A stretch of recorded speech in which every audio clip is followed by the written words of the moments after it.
এই বাপ, তোমরা যারা চিন্তা করো না, তোমরা বলো না বাজান, বলো না এই দরদি ভাই চিৎকার করে বললাম, তুমি যদি বলো তোমার পায়ে ধরতে, আমি পায়ে ধরতে রাজি। তুমি যদি বলো তোমারে জড়িয়ে ধরে কাঁদতে, আমি কাঁদতে রাজি।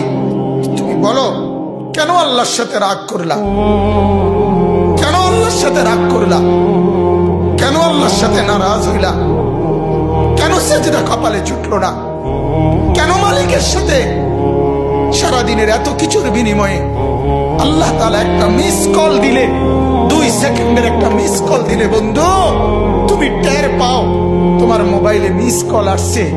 এত বড় মসজিদে 6টা মাইকের হরন দিয়া আল্লাহু আকবার বলে তোমারে ডাক দেয়, তোমার একটা বারো কানে লাগে না, বিবেকে লাগে না। তোর মতো সত্য ডাকাত, তোর মতো পাষাণ বেটার কে হইতে পারে? বেটা কথা বলেন না কেন? তুই ডাকাত, কত বড় ডাকাত!